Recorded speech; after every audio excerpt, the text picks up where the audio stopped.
20वीं सदी की सबसे घातक विरासतों में से एक है युद्ध में लैंड माइन्स का इस्तेमाल।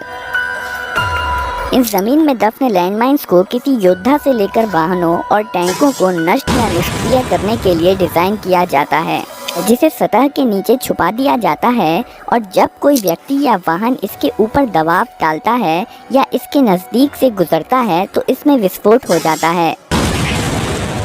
दुश्मन को किसी स्ट्रेटेजिक एरिया तक पहुंचने से रोकने के लिए या उसकी गतिविधि को बाधित करने के लिए दुश्मन के रास्ते में कई सारे लैंड माइन्स लगाए जाते हैं, जिसे माइनफील्ड कहते हैं।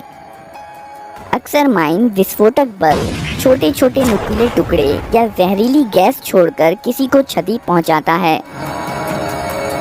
माइन के 350 से भी ज़्यादा प्रकार हैं, पर फिर भी इन्हें दो श्रेणियों में बांटा जा सकता है, एंटी टैंक माइंस और एंटी पर्सनल माइंस। इन दोनों तरह की माइंस का काम करने का तरीका लगभग एक जैसा होता है, लेकिन आमतौर पर एंटी टैंक माइंस बड़े साइज़ के होते हैं और इनमें एंटी पर्सनल माइन के मुकाबले ज़्यादा बारूद होता है। एंटी टैंक माइंस किसी टैंक या ट्रक को तबाह करने के साथ साथ इसके आसपास मौजूद लोगों को भी मौत के घाट उतारने में सक्षम होते हैं। इसके अलावा एक एंटी टैंक माइन में विस्फोट करने के लिए ज़्यादा दबाव की ज़रूरत होती है। वहीं एंटी पर्सनल माइंस को खास तौर पर पैदल सैनिकों को किसी भौगोलिक क्षेत्र पर पहुंचने से रोकने के लिए इस्तेमाल किया जाता है। माइंस प्रेशर, ट्रिपवायर या रिमोट डिटोनेटर से एक्टिवेट हो जाते हैं और अपने टारगेट को तुरंत ही तबाह कर देते हैं। ज़्यादातर माइंस में एक मेटल की बॉडी होती है जो विस्फोट होने पर छोटे छोटे घातक नुकीले टुकड़ों में फट जाती है।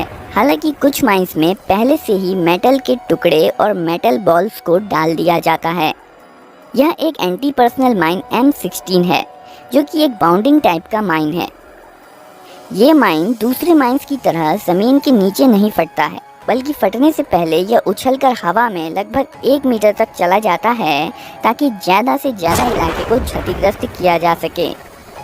M16 एक बेहद खतरनाक हथियार है जो कि 30 मीटर के दायरे में किसी की भी जान ले सकता है और इसका खतरा 200 मीटर तक बना रहता है। ये mine fuse M605 propelling charge और कास्ट आयरन शेल से मिलकर बना होता है, जो एक स्टील केस के अंदर पैक्ड होते हैं। शुरुआत में माइन फ्यूज़ और माइन अलग अलग होते हैं। माइन को सेट करने से पहले फ्यूज़ को माइन में बने होल में कस दिया जाता है।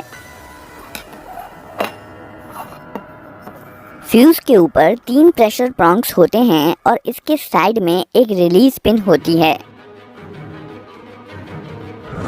ये स्ट्राइकर है। स्ट्राइकर स्प्रिंग के दबाव में होता है और इसे रिलीज पिन की मदद से प्राइमर पर स्ट्राइक करने से रोका जाता है। रिलीज पिन स्प्रिंग के दबाव में स्ट्राइकर में बने खांचे में लगी रहती है और स्ट्राइकर को लॉक्ड पोजीशन में रखती है। फ्यूज तब काम करता है जब इन प्रॉन्ग्स पर पर्याप्त दबाव डाला जाता है या रिलीज पिन को बाहर की ओर खींचा जाता है। माइन को ज़मीन में खोदे गए गड्ढे में छुपा दिया जाता है।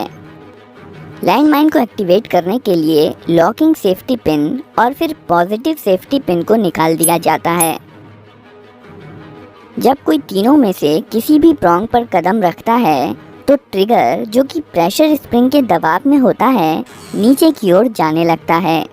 ट्रिगर का एक छोर, जो कि वेज शेप का होता है, रिलीज पिन को बाहर की ओर धकेल देता है, जिसके कारण स्ट्राइकर अनलॉक हो जाता है और इसलिए स्ट्राइकर स्प्रिंग के दबाव के कारण प्राइमर से जा टकराता है। प्राइमर में इम्पैक्ट सेंसिटिव विस्फोटक होता है जो झटका लगने पर जल जाता है और फ्यूज डिले चार्ज में इग्निशन शुरू कर देता है। फ्यूज डिले चार्ज 2 से 3 सेकंड तक जलता है, जिससे दुश्मन को आगे बढ़ने और माइन से अपना पैर हटाने के लिए पर्याप्त समय मिल जाता है। फ्यूज डिले चार्ज की चिंगारी से फ्यूज इग्नाइटर चार्ज जल जाता है और fuse igniter charge propelling charge को जला देता है। प्रोपेलिंग चार्ज में एक छोटा सा विस्फोट होता है, जिसके कारण कास्ट आयरन शेल बाहरी केसिंग को पीछे छोड़ते हुए हवा में लगभग 1 मीटर की ऊंचाई तक उछल जाता है और इसी समय यह डिटोनेटर डिले चार्ज में इग्निशन शुरू कर देता है। जब कास्ट आयरन शेल लगभग 1 मीटर की ऊंचाई पर होता है, दोनों डिटोनेटर्स में एक छोटा धमाका होता है, जिसके कारण मेन चार्ज में आग लग जाती है।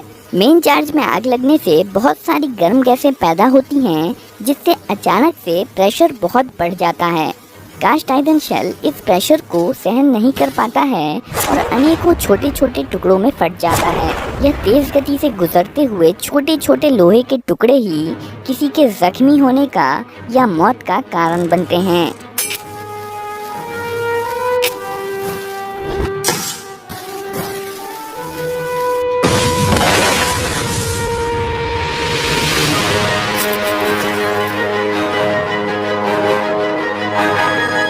फ्यूज को ट्रिप वायर के द्वारा भी शुरू किया जा सकता है। ट्रिप वायर को फ्यूज के रिलीज पिन रिंग से जोड़ दिया जाता है। ट्रिप वायर में 1.5 से 4.5 किलो का खिंचाव रिलीज पिन को बाहर खींचने में सक्षम होता है। रिलीज पिन खींचने से स्ट्राइकर अनलॉक हो जाता है और प्राइमर पर चोट करके फायरिंग मैकेनिज्म को शुरू कर देता है। जब ऊपरी सेफ्टी पिन अपनी जगह पर होती है तो यह स्ट्राइकर को नीचे गिरने से रोक कर रखती है और इसलिए चाहे प्रेशर प्रॉन्ग पर प्रेशर पड़े या रिलीज रिंग खींचे, स्ट्राइकर प्राइमर पर चोट नहीं कर सकता है और इसलिए माइन भी नहीं फटेगा।